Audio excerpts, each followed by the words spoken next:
हाँ तो मेरे भाई लोगों, आपका बुढ़ा अंकल पहुंच गया है झांसी से ओरछा।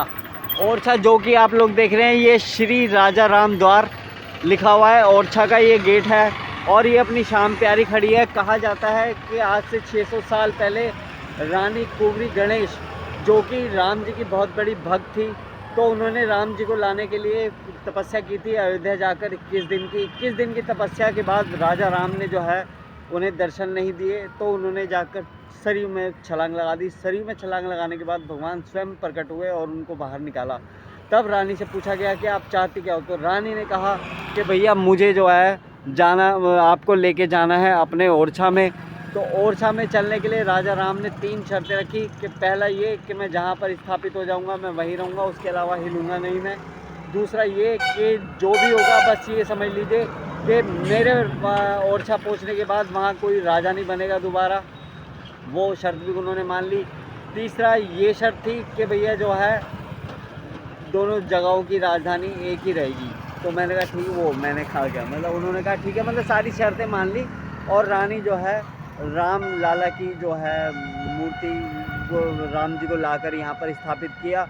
एक दूसरी कहानी ये भी बताई जाती है कि जब मूर्ति तोड़ने का दौर चल रहा था, ये मुसलमान जो है मुग़ल काल के जो मुसलमान आए थे बाहर के, जब वो मूर्तियाँ तोड़ रहे थे और मंदिरों को तोड़ रहे थे, तो उस समय पर जो है क्या बोलते हैं, जब अयोध्या पे आक्रमण हुआ, मूर्ति भंजन बोलते हैं जिनको, तो वो आक्रमण से बचाने के लिए वहाँ के संतों ने जो है रानी से दरख्वास्त करी थी। तो रानी जो है वहाँ से रामलला की मूर्ति लेकर इस मंदिर में आई थी, जिसका नाम है ओरछा मंदिर।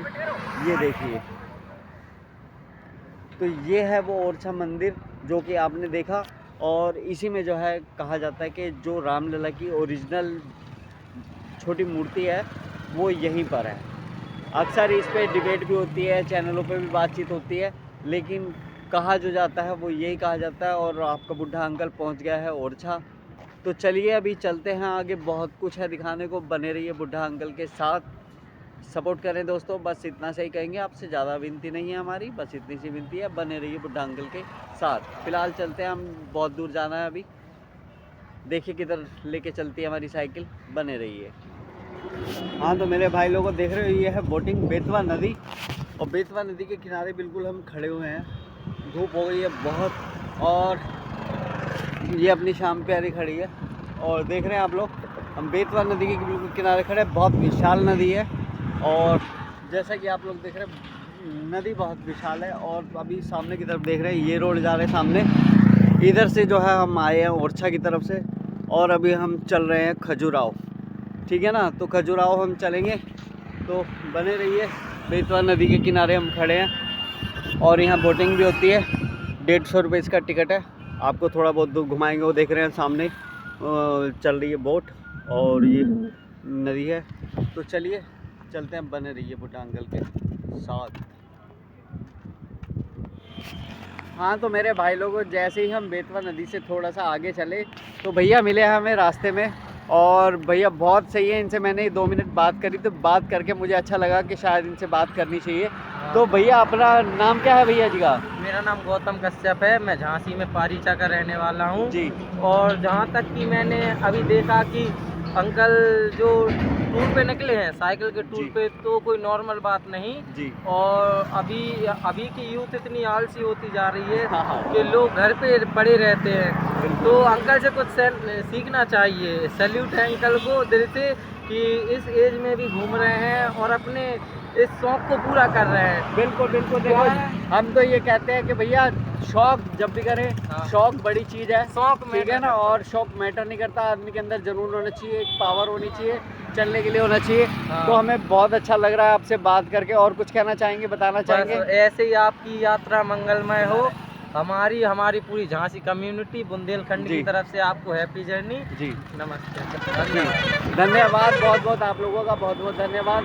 चलिए चलते हैं आगे, बने रहिए बुढ़ा अंकल के साथ। हाँ तो मेरे भाई लोगों हो गई है सुबह, और बुढ़ा अंकल आपका जग गया है। रात हम रुके थे इस रोड पर, और ये देख रहे हो अपनी व्यवस्था ये खड़ी है शाम प्यारी, और इधर हमने अपनी कैंपेनिंग कर ली थी। तो चलिए चलते हैं आगे, और बहुत कुछ आज दिखाने को। झांसी से लगभग हम 40 किलोमीटर दूर आ चुके हैं, और अभी चल रहे हैं हम खजुराहो की तरफ। छतरपुर पड़ेगा रास्ते में, मऊ रानी पड़ेगा, तो चलिए चलते हैं, जो कुछ भी होगा आपको दिखाएंगे, बने रहिए बुड्ढा अंकल के साथ। तो चलिए सीता सीता राम के भजनों के साथ हम चल रहे हैं अपनी काम को करने के लिए पूरा। और जैसा कि देख रहे हैं हमारी हो गई कंप्लीट तैयारी, प्यारी तैयार, और हम भी चले हैं तैयार होके बिल्कुल। चलते हैं आगे, जो कि यहाँ से मऊरानी पड़ेगा 31 किलोमीटर, और लगभग 100 किलोमीटर पड़ेगा यहाँ से छतरपुर, और 126 किलोमीटर है बागेश्वर धाम। तो चलिए चलते हैं आगे, इस रोड से हम चलेंगे और इस रोड से हम आगे चलना है हमें। चलिए चलते हैं, अपनी शाम प्यारी खड़ी है बिल्कुल तैयार, चलिए। हाँ तो मेरे भाई लोगों, रास्ते में हमें पूरा दिन कुछ नहीं मिला, कोई वीडियो बनाने लायक जगह नहीं मिली, इसलिए हम सीधे शाम के माहौल पे पहुंचते हैं। तो जहां हम रुके थे दिखाएंगे उस जगह के लिए, बहुत ही सुंदर जगह थी और बहुत अच्छे लोग थे। मेरे भाई लोगों, रात के बज गए हैं 9, खाना हमने अभी पीछे होटल पे खा लिया था और टाइम से हम पहुंच गए थे, यहाँ 6 बजे करीब पहुंच गए थे। और उसके बाद हम रुक गए हैं, ये है पचारा टोल गेट, यानी कि टोल गेट अभी यहाँ से आधा पौना किलोमीटर के करीब है, वो सामने दिखाई दे रहा होगा आपको। और इस रास्ते से हम आए थे जो कि मऊरानीपुर से आ रहा है, और हम रुके हैं यहाँ पर। ये हमारी व्यवस्था हो गई है यहाँ पे, और चाय वाय की दुकान है भैया की हमारी, और इन भैया का नाम है रामपाल कुशवाहा। इन्होंने ही हमारी जो है सारी की सारी व्यवस्था कराई, और चाय बड़ी मस्त चाय है भैया। जब भी इधर से आओगे ना आप, क्या नाम है, पचवारा टोल गेट से अगर आप झांसी की तरफ जा रहे हो, या झांसी से आप जो है खजुराहो की तरफ जा रहे हो, तो ये पड़ेगा पचवारा टोल गेट। और राइट साइड में जो है भैया की दुकान है, हाईवे नेस्ट के नाम से इनकी, देख रहे हो ऊपर हाईवे नेस्ट। और ये है भैया, बहुत बहुत धन्यवाद भैया आपका जो है सपोर्ट करने का, मज़ा आ गया, मतलब बहुत अच्छी जगह लगी मुझे। और भैया से बातचीत करके भी बहुत बढ़िया लगा, मतलब नेचर के बहुत बड़े हैं भैया, ठीक है। तो बाकी अपनी व्यवस्था ये हो चुकी है, यहाँ हम सोएंगे अभी। और भैया के यहाँ हमने फ़ोन चार्जिंग भी लगा रखा, बड़ी टेंशन हो रही थी फ़ोन चार्जिंग के लिए, तो अपना पावर बैंक, बैटरी और फ़ोन चार्ज हमने लगा दिया यहाँ पे। और बाकी अभी खाना वाना खा लिया। चलिए मिलते हैं सुबह, बने रहिए बुड्ढा अंकल के साथ। गुड नाइट, शब्बा खैर।